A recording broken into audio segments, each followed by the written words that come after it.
Welcome to The Explainer. Today, we're setting sail right into the heart of one of the 20th century's most pervasive, captivating legends. We are going to separate the facts from the fiction and totally demystify the infamous Bermuda Triangle. So what really happens out there in the dark, rolling waves of the Devil's Triangle? I mean, how do massive steel ships and entire squadrons of aircraft simply vanish without a trace? No distress calls, no wreckage, literally no survivors. It's a question that leans heavily into the eerie reputation of the area, and one that has haunted sailors and, let's be honest, fascinated our mystery-loving public for decades. Section 1. Origins of the legend. The birth of a modern maritime myth. Okay, let's dive right into this. To really understand the mystery, we first have to figure out where the story came from. You might assume this is some ancient mariner's tale, but actually, scratch that. It's a surprisingly modern myth. The public sphere didn't even ignite until the mid-20th century. It all kicked off with a syndicated Associated Press article back in 1950 by Edward Van Winkle Jones in the Miami Herald. He kind of sensationalized a few unusual disappearances. Then, a couple of years later, in 1952, a piece in a pulp publication called Fate magazine by George X. Sand was the very first to map out those now famous triangular boundaries. And right there, that's where the lore truly began. So where exactly is this infamous region? Well, the Bermuda Triangle is a loosely defined, completely unofficial region in the western part of the North Atlantic Ocean. It's generally mapped out with its 3 points, resting at Miami, Florida, the island of Bermuda, and San Juan, Puerto Rico. But here's a fascinating fact right off the bat. The U.S. Board on Geographic Names doesn't even officially recognize the Bermuda Triangle as a distinct location. There are 0 universally agreed upon boundaries on any official government map. Yet, despite lacking any official recognition, the legend insists that over 50 ships and 20 planes have met their doom in this specific patch of ocean. And honestly, when you highlight sheer numbers like that, it is incredibly easy to see why the public got so spooked. It builds that classic Scooby-Doo mystery vibe perfectly. We're wired as humans to look for patterns, right? So seeing a cluster of high-profile vanishings in one specific area handed society a mystery they just couldn't ignore. Section 2.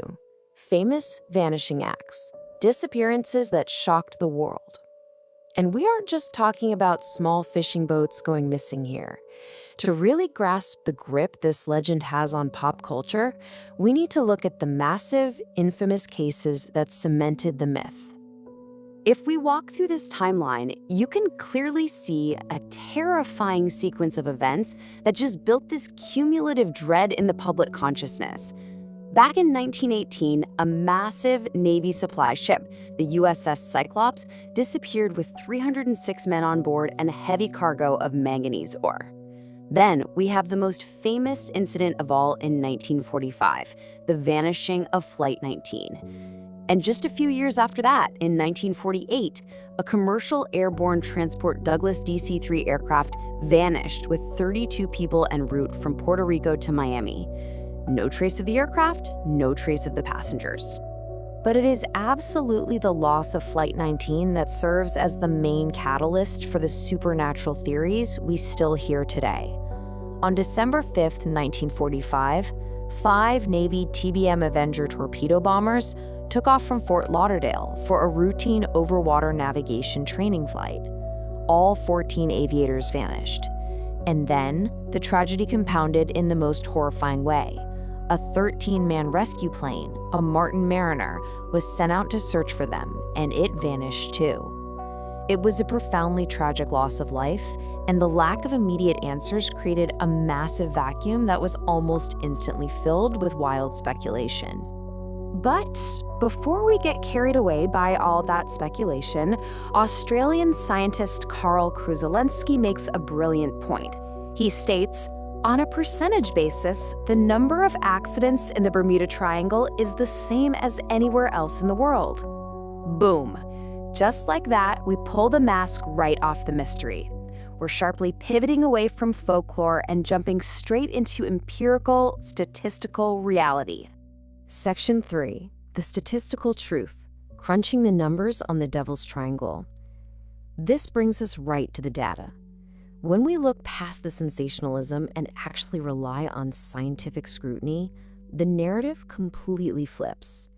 Extensive investigations by the US government, scientific organizations like NOAA, and dedicated researchers like Larry Kusch, who published a truly groundbreaking book back in 1975 debunking the whole thing, they all point to the exact same conclusion. The myth just doesn't hold up to the data.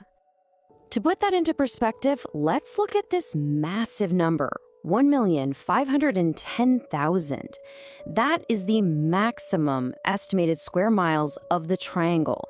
It is a giant expansive ocean, and critically, it is one of the most heavily trafficked shipping lanes in the entire world. When you crunch the numbers on an area this huge, with this much marine and air traffic passing through every single day, the accident rate isn't paranormal at all. It is entirely mathematically normal. Section 4. Nature's treacherous forces. The real dangers of the open ocean. Now, what's really interesting about this slide is that while the supernatural theories are total fiction, the natural dangers in this region are very, very real. Let's shift our focus to nature's treacherous forces. For decades, pop culture has blamed these disappearances on aliens, leftover technology from the lost city of Atlantis, or even space-time warps sucking ships into parallel universes. But let's contrast those wild ideas with actual, scientifically documented natural causes. Sudden violent hurricanes, the immensely powerful Gulf Stream current, and incredibly hazardous shallow waters. Our human desire for a really good story often completely blinds us to these very real physical threats. You get a true sense of the overwhelming power of the open ocean when you consider the actual conditions out there.